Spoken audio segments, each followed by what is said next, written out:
Good morning and welcome to Enterprise Friday on Enterprise TV, your daily destination for in-depth analysis, expert opinions, and the latest news headlines from breaking news to trending topics, all at Enterprise Television. Stay informed, stay ahead with us.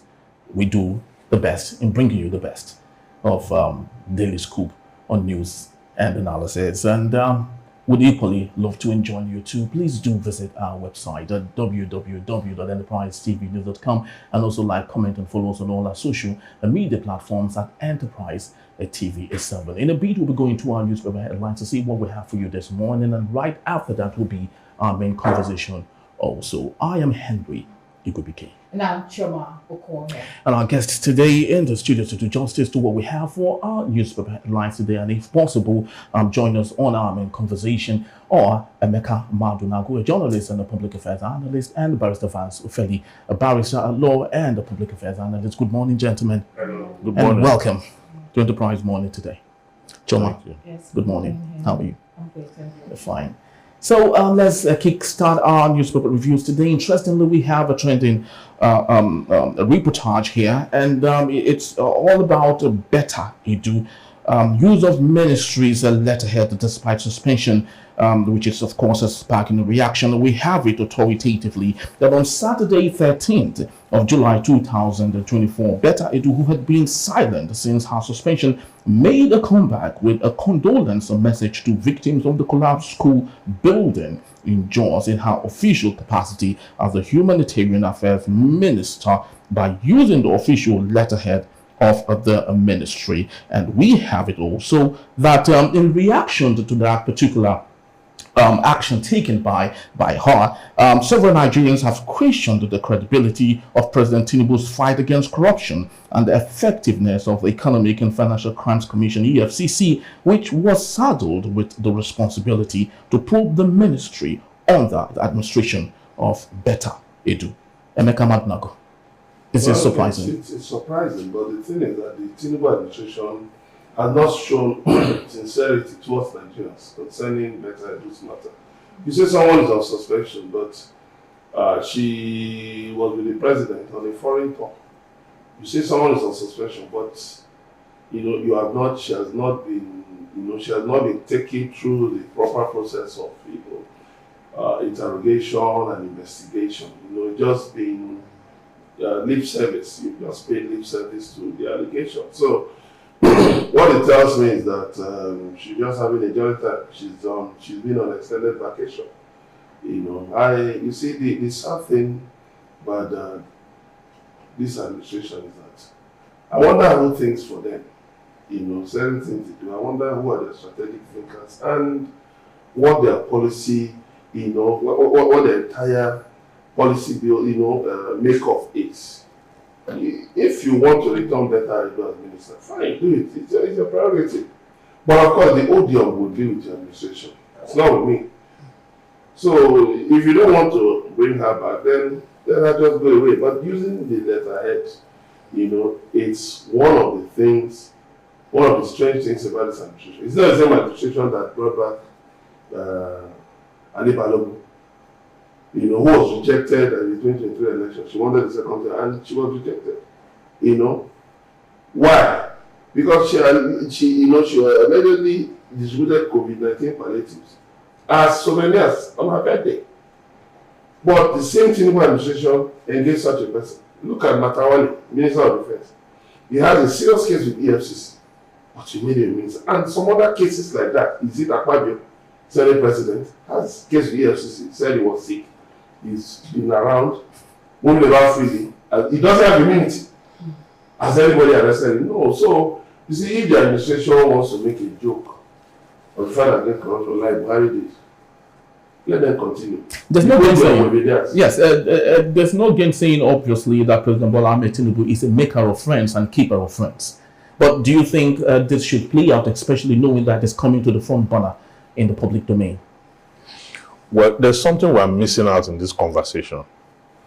And that thing we're missing out is that we think that these ministers are people who are of competence and are people who actually merited those positions, and they were appointed because If not for them, there's no other person that can. That's what we think. The role of these ministers, all of them except but few, is compensatory Yes. for the work they did to ensure that they're able to help the president to clear off and help the president to get votes in respective capacity, and their contribution to the emergence of this administration. You understand? It's not on merit. If it were to be on merit, the president would have long dismissed them and then send them packing. You understand? This is not on merit, this is compensatory. The president cannot even do much more than he has done to them. It's going to be from one suspension, then from suspension to a backdoor work. Because as far as I'm concerned, Betta is still in the government. It's in the government because he just showed you now, just to give the media something to chew by that letter. You understand? Do you think she's the only one that worked in that office? You think she's even the one that authored the letter? Don't you think a lot of people around her too that would have told her that turn down, nothing will happen? You understand? So these people are, so the way we appoint people in the country to govern or to join hands with the executive to govern, it's not in any way tied to capacity.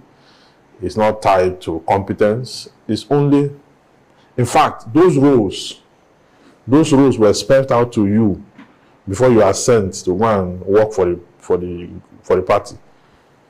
They knew if you deliver your territory, this is what we'll give you. If you do this is what you get. So that is how they all emerge, many of them, except for few.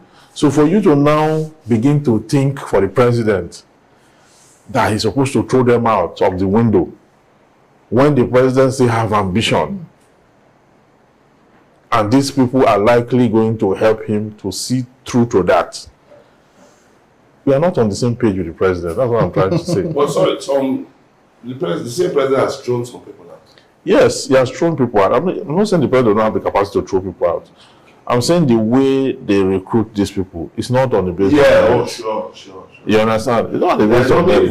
Even the police, in the army, you see people Tinubu no merit. Tinubu is very firm. It's Firm with what? It's firm to his ambition. Oh, okay. Go and ask former CBN president, CBN governor. Emefiele, that is. Yes. Okay. All he's going through, you know that he's dealing with him now. You don't know. It's a president that's dealing with him. He tried to stop the president from emerging.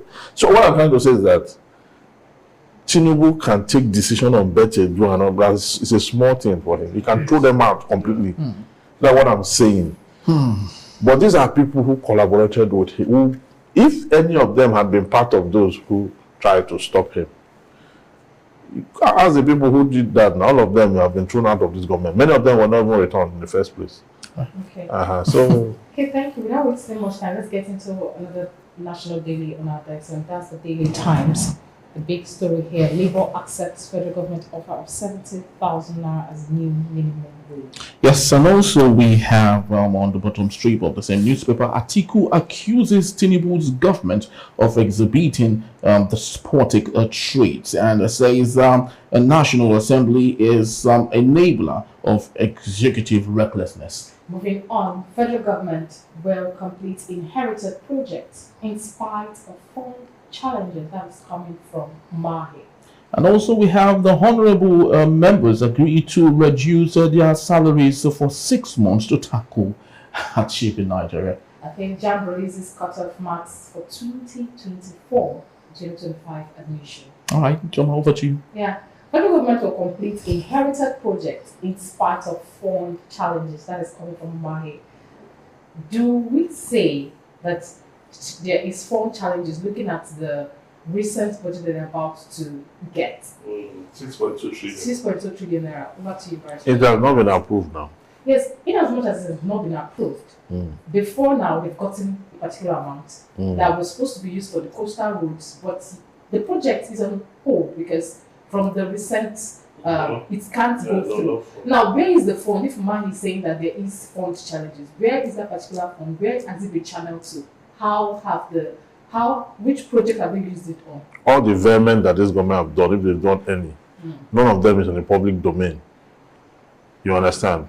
Because that road, they couldn't have commenced that road if it was not budgeted for. Sure. For the substantive budget, the principal budget. Yes. Okay?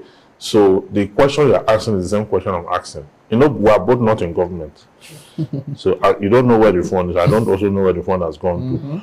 But one thing that is clear is that there's no sincerity in all this. Now look at this 6.2 trillion we're talking about. This money is so huge. Last night I did a rough calculation of what I discovered that money is just for distribution. Yes. For distribution. Yes, for distribution. It's purely the National Assembly. They have a part in it. They're already telling you that. They're already walking up and down. You understand? They are already, especially the upper house. Those ones are completely careless. They don't care where the country is heading to. They are supposed to be the one that will oversight the direction.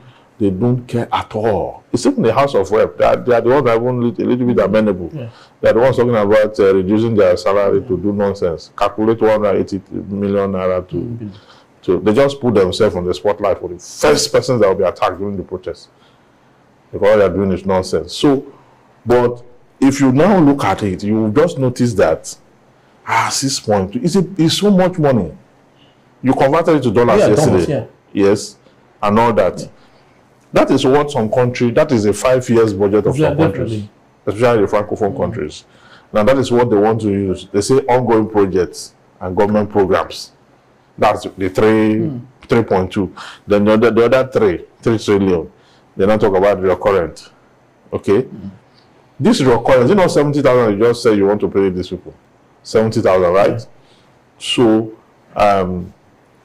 those salaries of civil servants form part of recurrent, and other things that they do. So that's what they're going to use 3 trillion plus to achieve. And since we are looking at them, that's what they will do. Okay? Until we go and stop them from, and ask them, when are they going to borrow money to bail Nigerians out of poverty? Yes, because this one now is they're going to take a loan. Okay, when are they going to take a loan to bail Nigerians out of poverty? That's critical. They cannot say that 3.3, that is 3.2, that is slated for capital expenditure is for Nigerians. We don't need to see any capital expenditure. There's no capital expenditure. There's no capital project anywhere rather. You understand?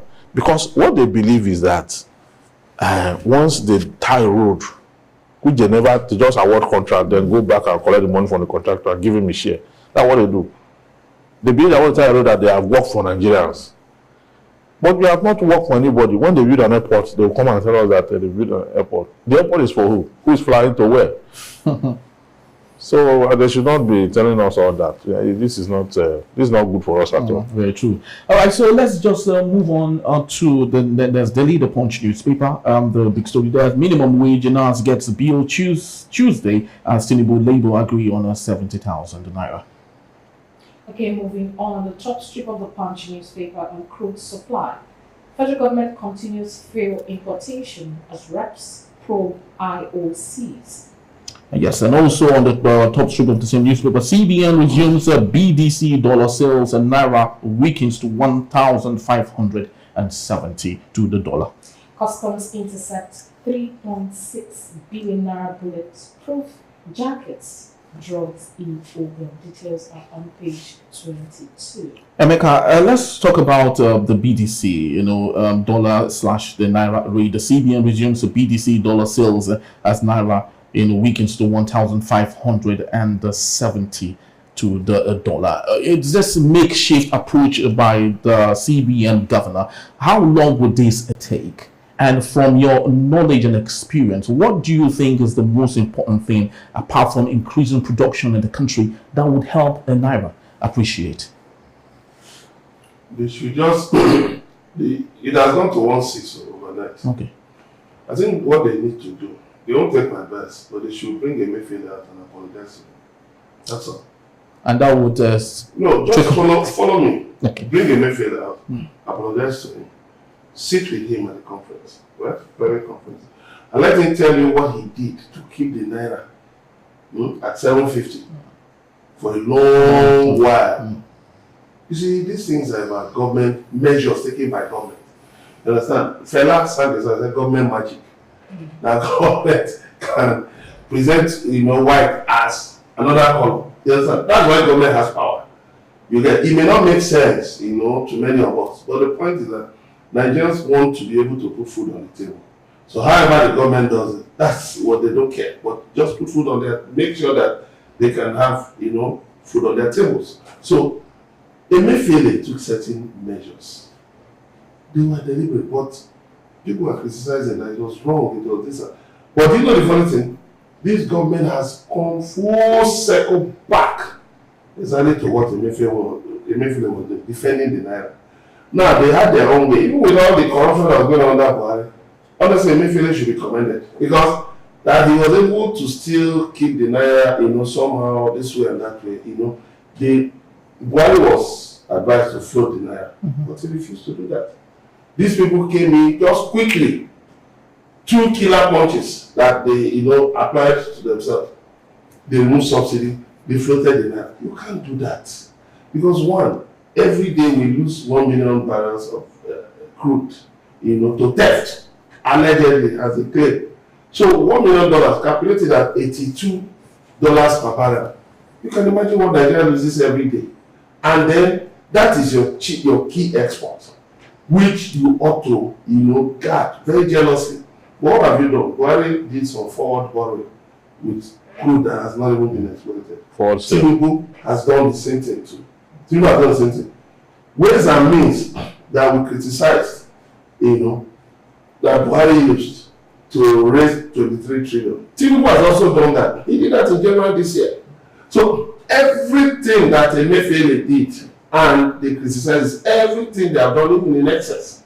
Now they are surreptitiously trying to, do away with the floating of the naira. Now, some people have questioned the capacity of Kadusu on the seat, but is this a function of his ability not doing the right thing, or is it influenced by the government of the day?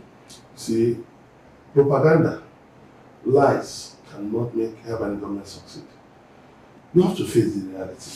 And the reality is this, like the Financial Times has said, you cannot build an economy with shock therapies. You don't just shock something comes, people are hungry. Okay. Just 20 trucks of... people are... No. You must, first of all, understand what the conversation is all about. Like, the barrister said, the conversation. You have to understand it. Nigerians are not, their hands are not broken. They want to work and earn a living. It's different from the fact that maybe there is drought or famine or war, and people cannot get food. Then you have to truck food to them. We are not Gaza. We are not in Gaza. This is a different situation. Understand the conversation. Food prices are high. Wages are low. Purchasing power is weak. So try and bridge all the things in such a way that the economy will keep flowing. So whatever they are doing, selling to BDCs and all that. Cardoso, you talked about his competence. I'm not in a position to judge his competence. With due respect to him, he's competent, he's not competent. If he's not competent, there are at least a number of former CBN governors who are still alive, including Emefiele, that he can go to quietly and say, Oga, this thing, I don't understand anymore. How did you do it in your own time? How do you think? What do you advise? Privately, there are a lot of people in the financial sector, highly experienced, some who have even worked abroad. You have Akinwumi Adesina, President of the African Development Bank. You have Okonjo Iweala. These people, they worked with Obasanjo. Even when oil price was $9. Remember, what Obasanjo came in? Oil price was $9 per barrel. But somehow, under the same, Obasanjo was able to pay off $18 billion loan. Okay, how did you do it? Jonathan, Things were rough under Jonathan. But rice was still at 8,000 naira. How did you do it? They were poor, you know. But they were paying salaries, paying pensions. They just had a way of, go and meet these people. The advice is free. If there are those you have to pay, for all these loans, you have to pay them. But the end point of the conversation is that make life more meaningful for Nigerians. So apt, man. I love this analysis and the way you actually have Barrister Evans. I would love you to throw more light to this. It's really I'm loving this. Yeah, it's quite simple. We have said this repeatedly that when the people are impoverished, you are going to have problem, consistent problem, and that's why the government is running from pillar to post. And this deprivation have been for too long. Even when government had capacity to increase wages, okay, take care of insecurity, because this thing is a chain, take care of insecurity and all that. They are paying lip service to it. You cannot give me one case. I have not seen one case of an insurgent that have been prosecuted and convicted. So if that is the case, you are going to continue to have insecurity, because insecurity is at the hallmark of whatever scarcity you are having today. When you say food scarcity, whatever scarcity, it's part of why the price of rice is this high before the removal of subsidy and the floating of the naira that compounded it. Okay, so we can actually tell the story of our problem. We open our eyes widely and constructed the problems ourselves, and we landed in a deep ditch. And one of the things about the economy is that the moment people are taken off track, to bring them back, there's a problem. You have so many underlying issues here to deal with. Where will you start from? The government should be able to tell Nigerians that Nigerians are secured, and they should go there to the field to deal with that problem. If they don't deal with that problem, the farmers cannot go back to their farms. Okay? If they don't deal with that problem. The problem that has to do with the children out of school, the federal government will have to deal with it. The Minister of Education is busy deliberating on what age a child should be before he gets to university. Say it shouldn't be 16, it should be 18. They came out and said, okay, now you should say, when there's NUC, now supervises university, and that have that age 16 as a benchmark. There's a commission. It does not lie in the mouth of the Minister for Education to deliberate just from your head, fluctuating on policy, what should be and what should not be. Why don't you expend that energy as a Minister for Information to get back the 20 million plus children that are out of school? Or the ones in a particular part of the country that they marry off at 12. As a Minister for Education, you should be concerned to have a policy that will stop that, so that these children will be in school. That is what we should hear. But you see, all this multiple negligence, people not assigned properly or not doing what they ought to do to make sure that we have cohesion. If there are lapses in the Ministry of Education, there are lapses in which one that Betta do overseas? Humanitarian. These ones are directly human angle government issues. You understand? People who should man those positions should be people who have empathy, who have compassion, okay, who can, do what is right to ensure that we take care of that part. You see, your economy, your country is rated by the reflection of the kind of citizens it produces. In the international scale now, okay, when we are talking about crime, there's a way they look at us. Even when some of us are doing the right thing, they are suspecting us because of the way we have consistently led ourselves. So let's have a government that understands the issues and a government that is ready to ensure that the citizens are pulled out of poverty. The moment you can do that, you get a pass mark. But if the government is about your National Assembly and just about them, those of them, you can never get a pass mark. And it will always come back to you. Very well said. I just sincerely hope that those in the ears of the president would listen to some of these things, because they truly, truly do matter. They truly, truly do matter. Okay, thank you. Thank you, Barrister Philip. Thank you, Mr. Magna, for joining us this morning. When we return, Tinubu Labour leaders agree on 70,000 naira as new minimum wage. Just stay tuned.